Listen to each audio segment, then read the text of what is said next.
Olá, meus amigos, minhas amigas, eu sou o professor lá aqui com muito prazer, muita satisfação. Vamos para mais uma super videoaula de licitação. E agora chegou a hora do julgamento. O julgamento está previsto no artigo 59 ao artigo 61 da Lei 14.133 de 2021, né? Seguindo a ordem aqui, olha como é bom estudar artigo por artigo. Você vai formando, né, os conceitos, né? Agora chegou o julgamento. Depois do julgamento, nós iremos para a habilitação. Depois da habilitação, encerramento da licitação, que é a homologação, né? E o encaminhamento para a realização do contrato, se for necessário. Depois da contratação direta, a gente vai trabalhar os casos de dispensa e inexigibilidade, as alienações, ok? E os instrumentos auxiliares, né? Beleza? Então vamos lá. Do julgamento. Então, ela já começa o artigo 59. Serão desclassificadas as propostas que... Então, olha só, serão desclassificadas as propostas que... Então, aqui é o julgamento, né? O julgamento, né? E aí, professor, vem comigo. 5 hipóteses de desclassificação. Primeiro, contiverem vícios insanáveis, né? Professor, o que é vícios? Pequenos erros, né? Então, se tiver algum pequeno erro na prova, tá? Se ocorrer um pequeno erro na prova, o que vai acontecer? Se tiver um pequeno erro na prova, tiver um pequeno erro na prova, isso vai possibilitar o quê? Pode possibilitar o seu conserto, né? Então, isso aqui é muito interessante, isso, né? Insanáveis, ou seja, somente será desclassificado alguma proposta que tiver algum erro muito grave, um erro que não possa ser corrigido. Aí. Tá? Ou seja, vai acabar com a picuinha, né? Isso aqui é bom que acaba com a picuinha, ó. Então pode, na prova, questão de concurso, né?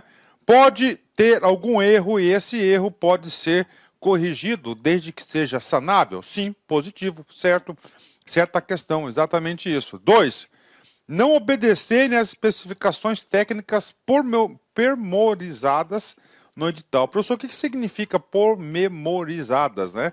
Detalhadas no edital, é claro, né? Então a proposta foi a vencedora, tá certo? Foi a vencedora a proposta. Aí na hora do julgamento, verifica-se o quê? Verifica-se que a especificação não está de acordo com o edital.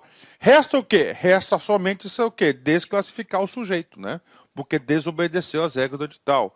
Terceiro, apresentarem preços inexequíveis ou, tá? Permanecerem acima do orçamento estimado para a contratação, né? E aí, professor? Ó, apresentarem preços inexequíveis, né? Isso aí é inexequibilidade, né? Então, o que acontece, né? A gente vai estudar sobre isso na aula ainda, né? Durante essa aula, mas eu já vou antecipar para vocês. Por exemplo, tá? Obras e serviços de engenharia, tá? Tá lá, orçamento, 100 mil reais. E aí, professor? Aí chega o cara e manda uma proposta de 50 mil. O que vai acontecer? Cara, está muito abaixo do preço. 100 mil do orçado. Ou seja, provavelmente este pretenso vencedor, ele não terá condições de executar essa obra. Então isso é um preço considerado inexequível. Mas professor, beleza, mas tem um percentual? Tem um percentual. E esse percentual foi alterado agora na Lei 14.133. O preço inexequível é agora 75% para obras e serviços de engenharia. Aguardem aí que está no roteiro dessa aula. Então é o seguinte, se o cara apresentar um preço inexequível, o que é isso? Por exemplo, muito abaixo do orçado, né? Ele será o quê? Desclassificado, né? Ou permanecerem acima do orçamento estimado para a contratação. Então é 100, o cara mandou 120, tá? Ele mandou 120. Se ele permanecer nesse preço de 120, o que vai acontecer com a proposta dele? Será desclassificada. Será desclassificada, né? Não tiver a sua execuibilidade demonstrada quando exigido pela administração, tá? O que é exigibilidade, né? É você tornar execuível para executar, para fazer acontecer. Isso aqui não vai falar mais sobre isso ainda. Apresentarem desconformidade com quaisquer outras exigências do edital, desde que insanáveis, né? Então pronto, vícios insanáveis, né? E qualquer outra exigência. Então, qualquer uma dessas situações, o participante da licitação serão o quê? desclassificados. Beleza, né? Ok, tudo bem, professor. Concordam comigo que isso aqui é uma verificação de conformidade? Sim, isso aqui é uma verificação da conformidade. Olha que coisa interessante que traz a lei, né? A verificação da conformidade das propostas deverá ser feita exclusivamente em relação à proposta mais bem classificada, tá? Aí, ó, mais bem classificada. Nós estamos no quê? Na etapa anterior à apresentação das propostas. As pessoas apresentaram as propostas, né? E agora o julgamento. Nesse julgamento, vai pegar a proposta mais bem classificada, olha aí, né? Feita exclusivamente em relação à proposta mais bem classificada. Mais bem classificada. Aí é o seguinte, pega esse cara, a mais bem classificada, e aí o que acontece? Né? A gente vai passar aí, né? Vamos passar o que? O pente fino. Vamos verificar se contém vícios, e se esses vícios são insanáveis, né? Se não for, tchau nele. Nós vamos obedecer o cara que foi bem classificado. Se não obedecer as especificações técnicas pormenorizadas do edital, estará desclassificado. Apresentarem preços inexequíveis, ou seja, muito abaixo daquele previsto para execução, ou permanecer acima do orçamento, ok?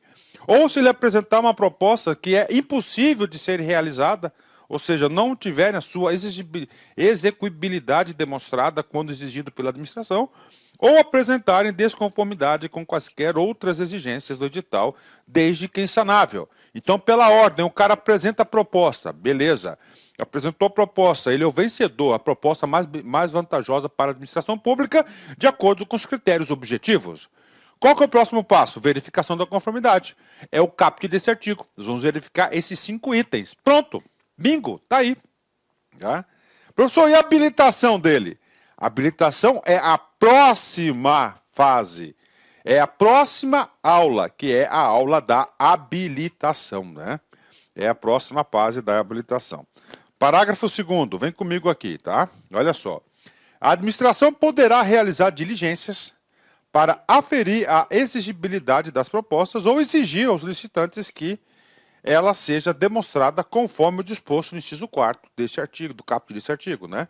Então, isso aqui é aquele item 4, que fala da exigibilidade, né? O que é isso? Ó, não tiverem sua exigibilidade demonstrada quando exigido pela administração, tá? Então, ele tem que provar isso, né? Agora, pode ter o quê? Pode ter diligência. Que diligência? E até o local aonde se encontra para provar, né? Parágrafo 3º. No caso de obras e serviços de engenharia e de arquitetura, para efeito de avaliação da exigibilidade e sobrepreço, serão considerados o preço global, os quantitativos e os preços utilitários, tidos como os relevantes, observado o critério de aceitabilidade de preços unitário e global a ser fixado no edital, conforme as especificidades do mercado correspondente. Então, está falando aí, né, que para serviços e obras de engenharia, tá, então eles serão considerados aí, ó, a exigibilidade, o quê? Os preços globais, né? Professor, o que é sobrepreço, professor? Tá? Sobrepreço, importante. Sobrepreço é um conceito. É um conceito previsto no artigo 6º. Dica de quem quer seu bem, tá? Dica de quem quer seu bem. O que acontece, cara? O cara lá que quer estudar para concurso. Cara, o artigo 6º da Lei de Licitações, ele é importantíssimo. Então, o artigo 6 da Lei de Licitações, cara, papo reto com vocês, cara. Papo reto com vocês, você tem a obrigação de ler e reler 4, 5 vezes, porque é muito importante. O que diz o conceito de sobrepreço? Vem comigo, ó.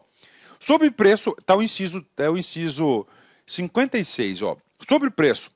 Preço orçado pela licitação ou contratado em valor excessivamente superior aos preços referenciais de mercado, seja de apenas um item, se a licitação ou contratação for por preços unitários de serviço, seja do valor global do objeto, se a licitação ou a contratação for por tarefa empreitada por preço global ou empreitada integral, semi-integrada ou integrada.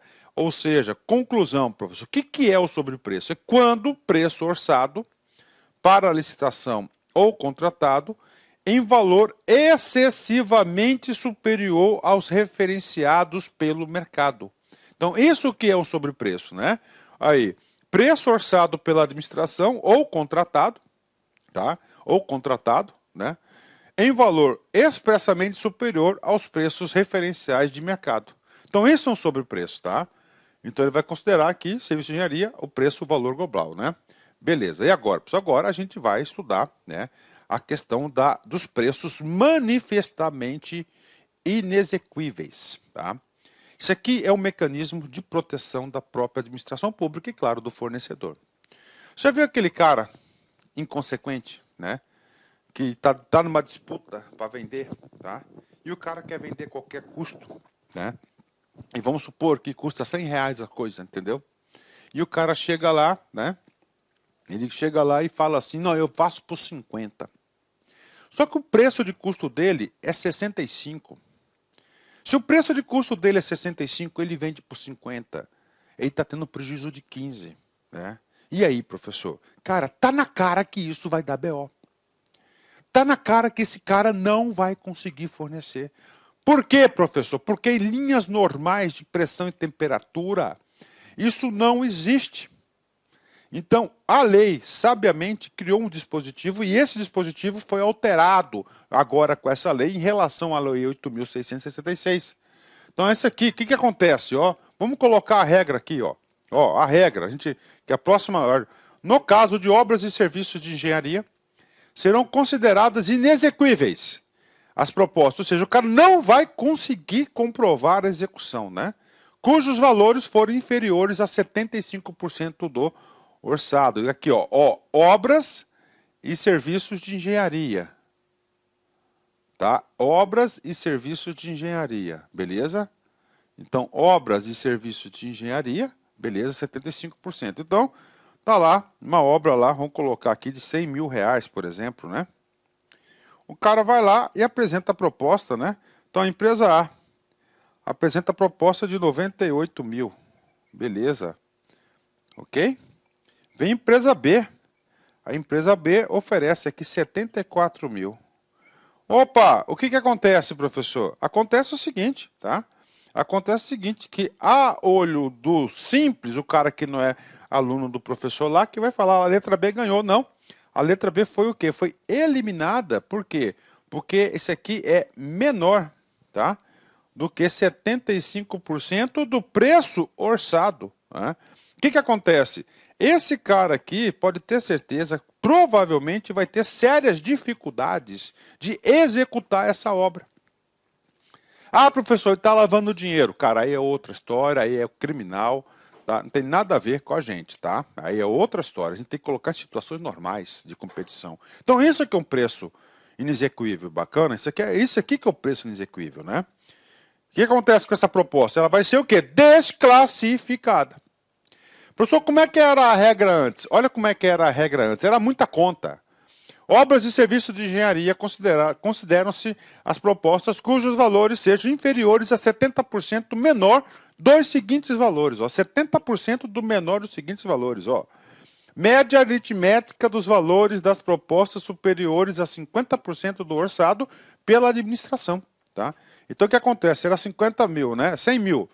Todas aquelas propostas acima de 50 mil, a gente ia fazer a média aritmética. Dessa média aritmética, 70% dela era considerado o preço de execuibilidade. Tá? Ou, tá, orçado pela administração. Agora, a regra nova mudou. Tá? A regra nova mudou. É apenas 75% direto. Né? E aí, professor, sua opinião? Claro, ficou muito melhor, né? Ficou muito melhor essa regra aí de apenas 75%, ficou claro, né? Cara, eu, como administrador, como advogado, né? Toda vez que você vê 50% de 30%, parece ainda a tia Dilma, né? Para explicar matemática lá no Congresso. É 20% de 30%, de 40% não sei do que, não sei do que. Tá certo? Aquele meme histórico, né, cara? Beleza? Então, olha só. Vamos lá. Dispositivo novo. No caso de obras e serviços de engenharia, serão considerados inexequíveis. Inexequíveis. Tá? As propostas cujos valores forem inferiores a 75% do orçado pela administração. Pronto, a lei que nós explicamos para vocês, né? 75% do orçado. Inicialmente, gostaria de pedir desculpas por interromper os seus estudos, mas essa videoaula é uma videoaula demonstrativa do nosso site LAC Concursos. Você quer continuar assistindo essa videoaula? Aliás, você quer fazer um curso altamente competitivo, que eu tenho certeza que você vai ficar competitivo para a prova da Câmara Municipal de Várzea Grande. Eu sou o professor Lac, especialista em concursos públicos. Somente em 2022 eu já tive a oportunidade de ser aprovado em 7 concursos públicos. Eu quero te ajudar. Eu quero transferir todo o meu conhecimento, todo o meu know-how na sua preparação. Professor, qual que é o diferencial da LAC Concursos? Cara, aqui na LAC Concursos é o único site que tem uma metodologia vitoriosa de estudos. Aqui nós temos uma ferramenta chamada de Personal Coach. Personal significa pessoal e coach significa treinador. Então você tem um treinador pessoal de concurso, no caso eu. Essa metodologia ela é baseada em técnicas de administração por resultados, ou seja, todo dia você vai ter uma meta de estudos. Todo dia. Cada meta que você consegue cumprir diária, você dá um passo importante para a sua aprovação. E assim, ao longo do tempo, nós conseguimos ajudar centenas e centenas de alunos aprovados em concursos públicos. Bacana? Gente, Câmara Municipal de Várzea Grande, a melhor preparação está aqui na LAC Concurso com o professor Lac, isso eu garanto para vocês. Nós temos aí uma turma presencial também, uma turma VIP, com apenas 35 alunos. Se você quer se inscrever nessa turma, corra, cara, vai lá, clique aqui embaixo aqui para a gente fazer aqui a sua reserva de vaga, urgente, não deixe para depois. Tá certo? Temos a turma VIP para o cargo de técnico administrativo, apenas 35 vagas comigo. Essa turma aí, eu tenho certeza que a maioria dos aprovados serão oriundos dessa turma VIP, assim como foi o concurso da Limpurb. Aí nós temos o nosso curso online. Nós temos um curso online aqui, fantástico, que eu tenho certeza que vai te ajudar nesse concurso. Maiores informações, está o nosso WhatsApp aqui, tá? Vem falar conosco aí, aqui na LAC Concurso. Espero vocês.